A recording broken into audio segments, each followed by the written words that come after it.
Hey everyone, welcome to Caterpillar ASMR, and we have over 1,000 subs finally. Yay. Thank you all so much.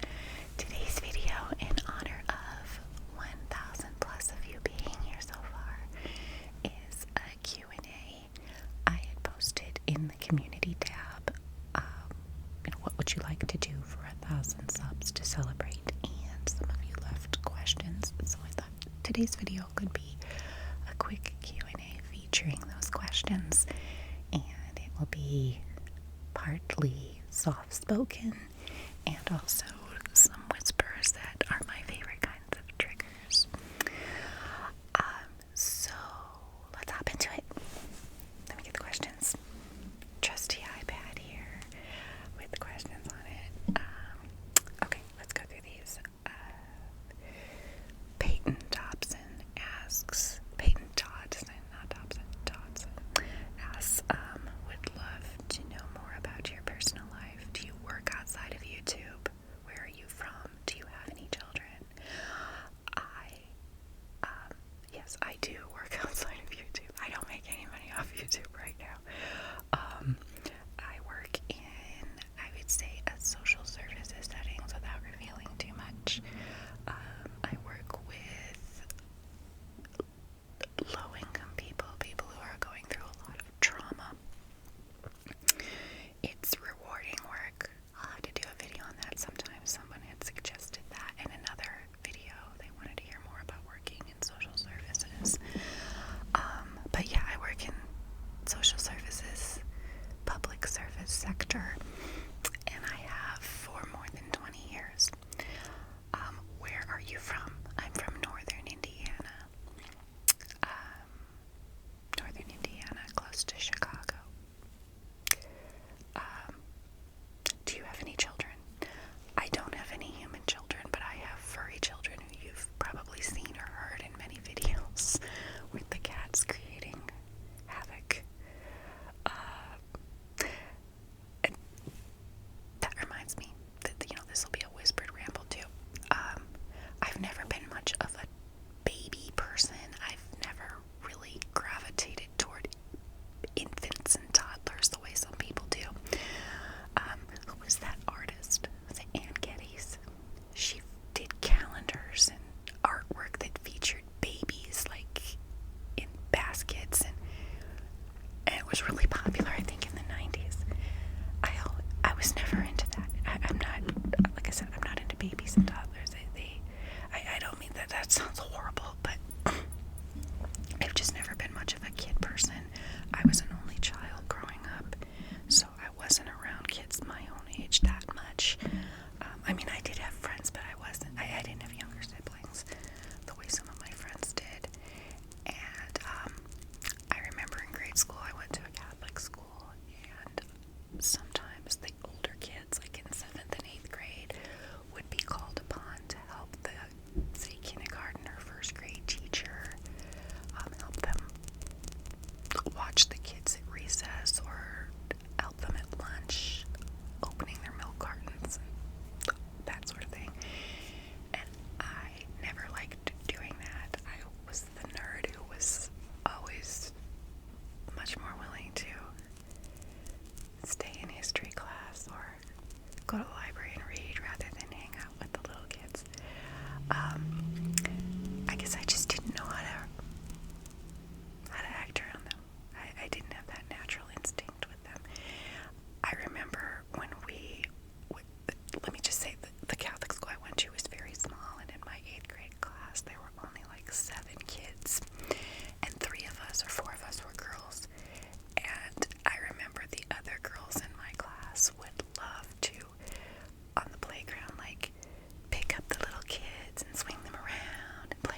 remember in the late 90s, very early 2000s, college bookstores would shovel credit card applications into your bag when you would go to the bookstore.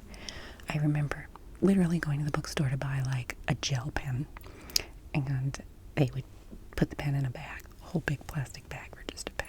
What a waste. And in the bag were like 5 different credit card applications. And I remember that one day I went back to the bookstore later in the day to buy like a notebook.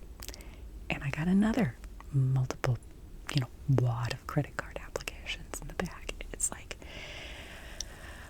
and I'm not kidding. I was like 20, 21, and I was part of this honor society. So you'd get credit card offers through the honor society.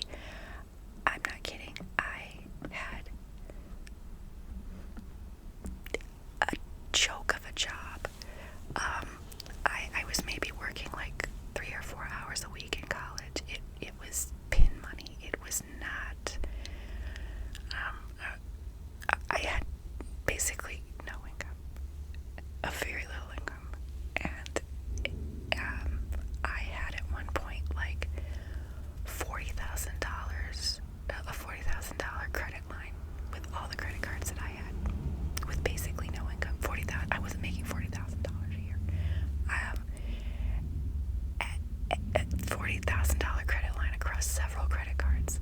That can be extremely dangerous to someone who does not know how to manage money. And now, that wouldn't happen now, but it did then.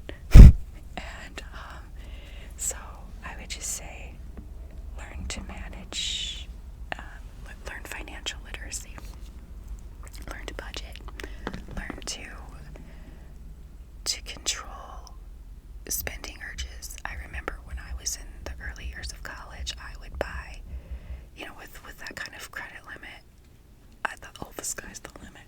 I can buy this, I can buy that. I didn't understand how people could say that they didn't have the money for this or that. I'm like, well, why don't you charge it? Stupid. Oh my God. Yeah. And I knew you had to pay it back, but I don't know. That's a whole video unto itself, but I would say, yeah, it was a very different time then. So, let's see. What advice would you give your younger self? Okay.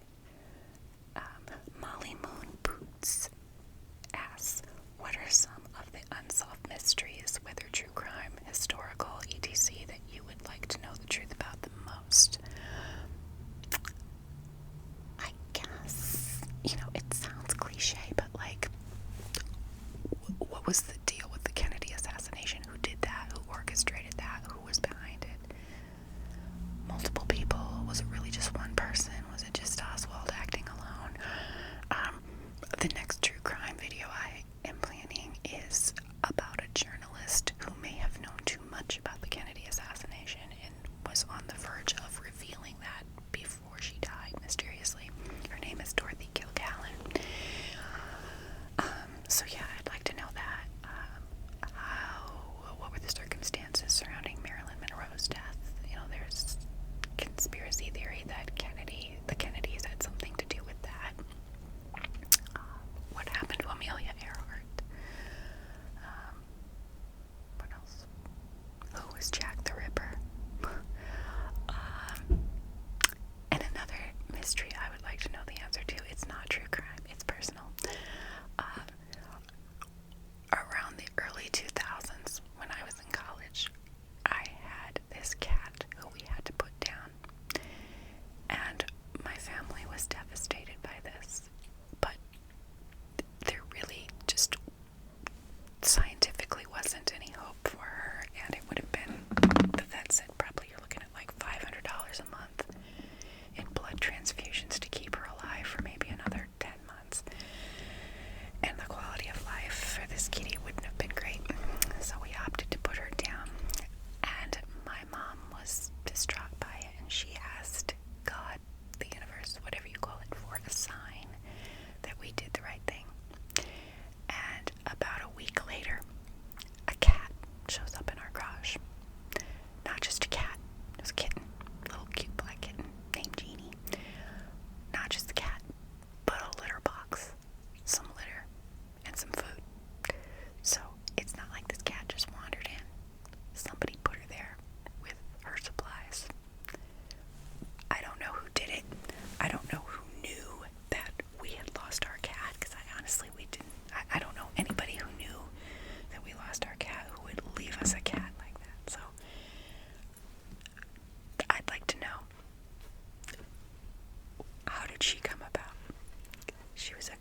that to help you get over a hump.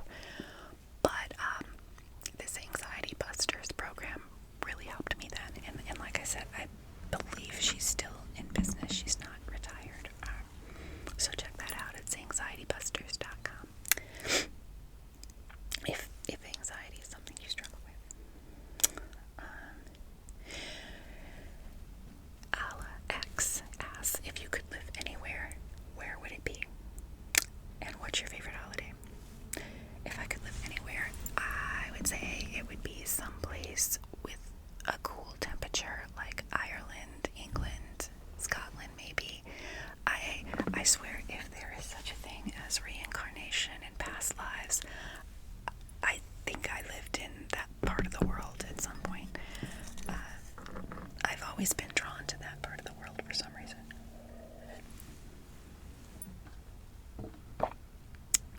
Royalty has always fascinated me, like British royalty. I've said that in another video. I like the crown and royal gossip. And genuinely the history of it too. But I remember last year, or a couple years ago, seeing that the Queen was at Balmoral. Sorry for those noises. And I saw pictures of them in Scotland, and I'm like, why are they in sweaters and coats? It's July. And I looked up what the temperature was in Scotland, and it was like 45 degrees. I'm like, that's my kind of weather. I do like warmer temps sometimes, but I am migraine prone, so I am not someone who gravitates toward tropical climates. I don't think I could live in a place like Arizona or Texas or someplace that gets really hot.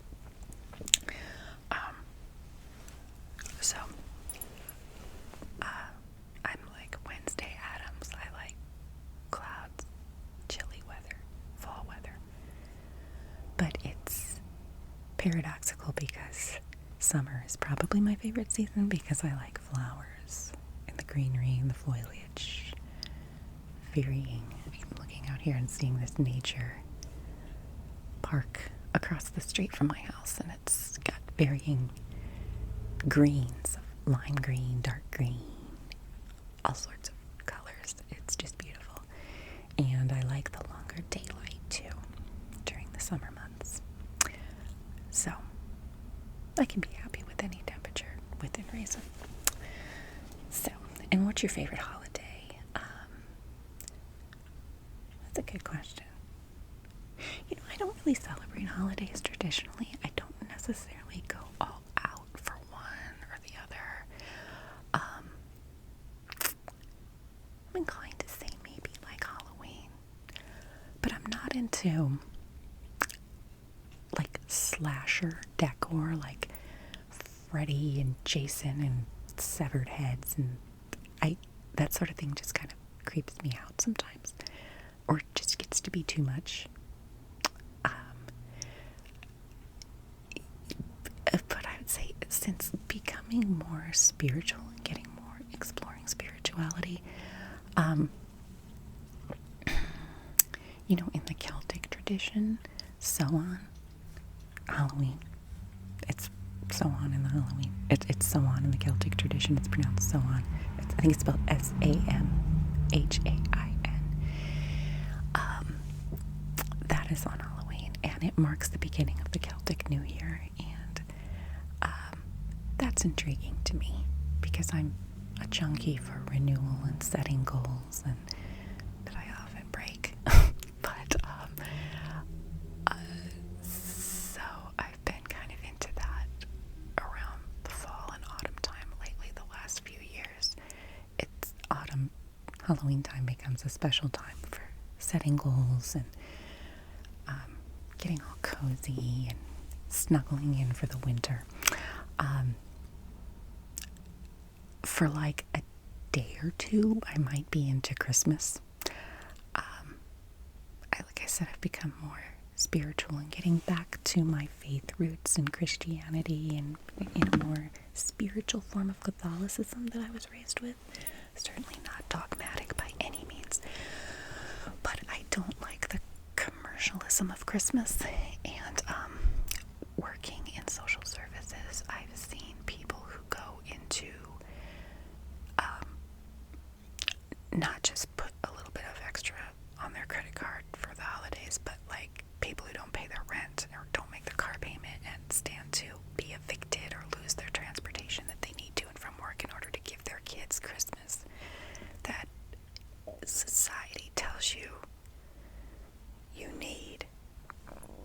which is bullshit. Just this pressure to spend and to express your love through gifts and tangible expressions of love. It's just ick to me. I get how it's some people's love language and it's sincere and it's from the heart and they mean well, but I've also seen in my line of work how that can be a not good thing. So I don't know, I didn't really answer that question. Every day can be a holiday if you make it such. Sometimes I don't get on the popularity bandwagon with some things. It's funny, I said Halloween might be a favorite holiday. This October 1st, I watched some Halloween movies. I watched the first 2 Halloweens, or maybe it was the first 3 Halloweens. And after that, I was like, okay, I'm done.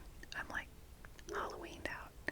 And now I'm not so much into like I said, I'm not into the blood and the guts and the gore and the macabre and the scary stuff of it, but I like the autumnal aspect of it, the leaves changing, apple scents, and that kind of thing. So the sense of coziness that comes over the world at that time, or at least my world. I know not everybody likes fall and cold weather, but it's my thing. Cooler weather, not cold weather. Okay. XYZ-FW4DN asks, curious what your favorite color is. You seem like an earth tone person. What is your favorite way to treat or spoil yourself? What relaxes you besides ASMR? Hold on one second.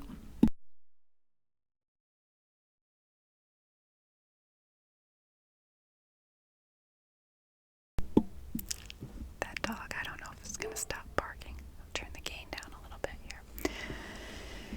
So, what is your favorite color?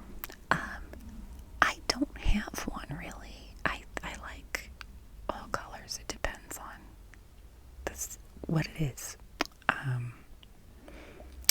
My front door is a color called Bermuda Onion, and it is like a purpley pink color.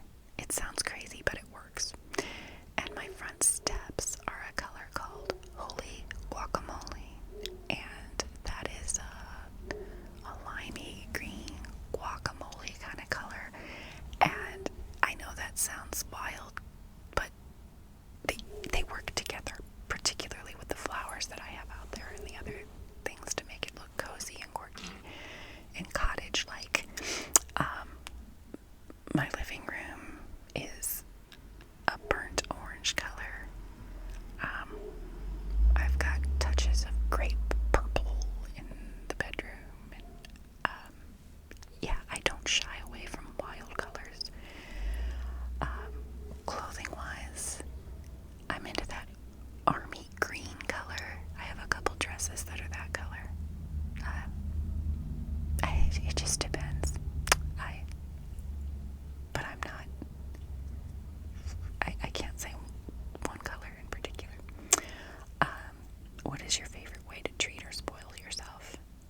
Probably just stay in and read. Watch YouTube documentaries. I can go down a rabbit hole with YouTube. I found so much crazy stuff on YouTube, documentary-wise. Going shopping with a friend, maybe. Going to some little lake town in Michigan. I enjoy that.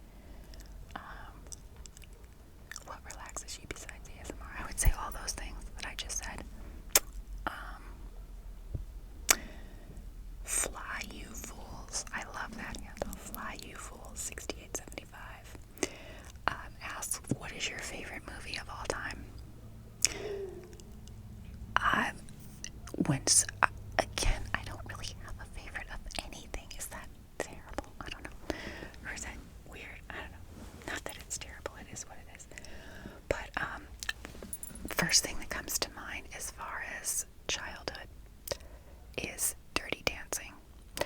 That was out in like 88, and I swear between like 88 and 90, I probably watched that movie, and I'm not kidding, 100 times. I know every word of it. I can recite dialogue.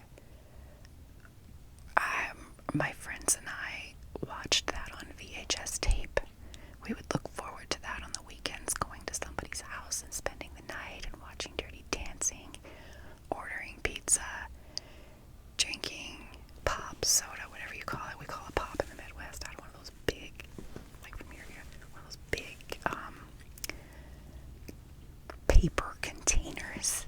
And if you grew up in the 80s or 90s, maybe you remember when Pizza Hut had those.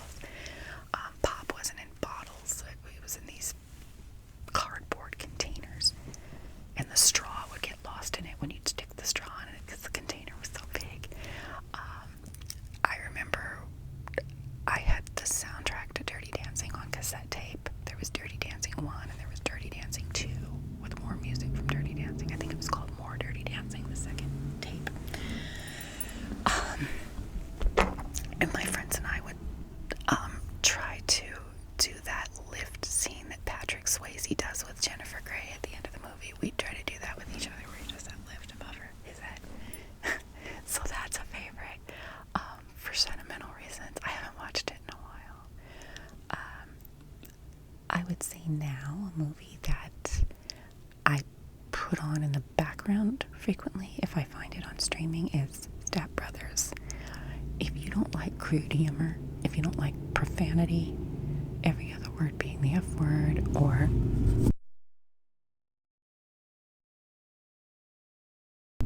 sorry, it's noisy. If you don't like profanity, if you don't like crude sophomore teenage boy humor, you won't like Step Brothers. But I find it funny. Again, I have that memorized too. Another one that I watch a lot during the holiday season, for like the first 2 weeks of December maybe, is Elf with Will Ferrell. Will Ferrell's in Step Brothers too. One movie that I absolutely, that if you asked me what my least favorite movie is, I would say The Bronze. It stars, and I think she produced it and directed it too, or maybe wrote it, the actress with blonde hair who has a squeaky voice from The Big Bang Theory. I can't remember her name. She stars in it. She stars as a washed up former Olympic hopeful gymnast who now lives with her father, and her career went to pot, and I think like literally like the dad's a mailman and she's stealing the mail from his mail truck. She's going through the mail to look for money if people were sending cash, like grandma sending cash. So she's stealing the money to buy drugs, and she finds this opportunity to get a comeback for her career, to redeem herself by coaching this Olympic hopeful in her hometown, I think.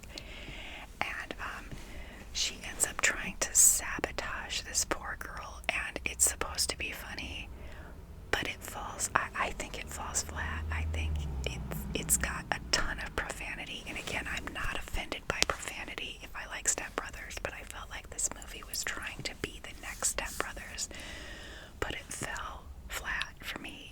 It's just too much. I was rooting against the main character. I had no sympathy for her. I was like hoping she got arrested.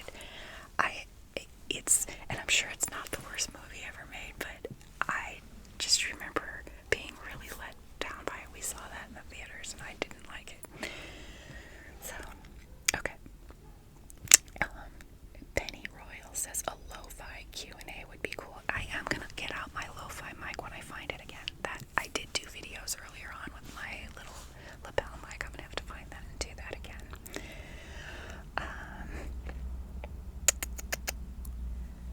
Okay, where am I here? Grant Johnson, 1809 says, what is your zodiac sign? I was born on December 4th, so I am a Sagittarius. I've been sort of into astrology before. I will say that I'm not only a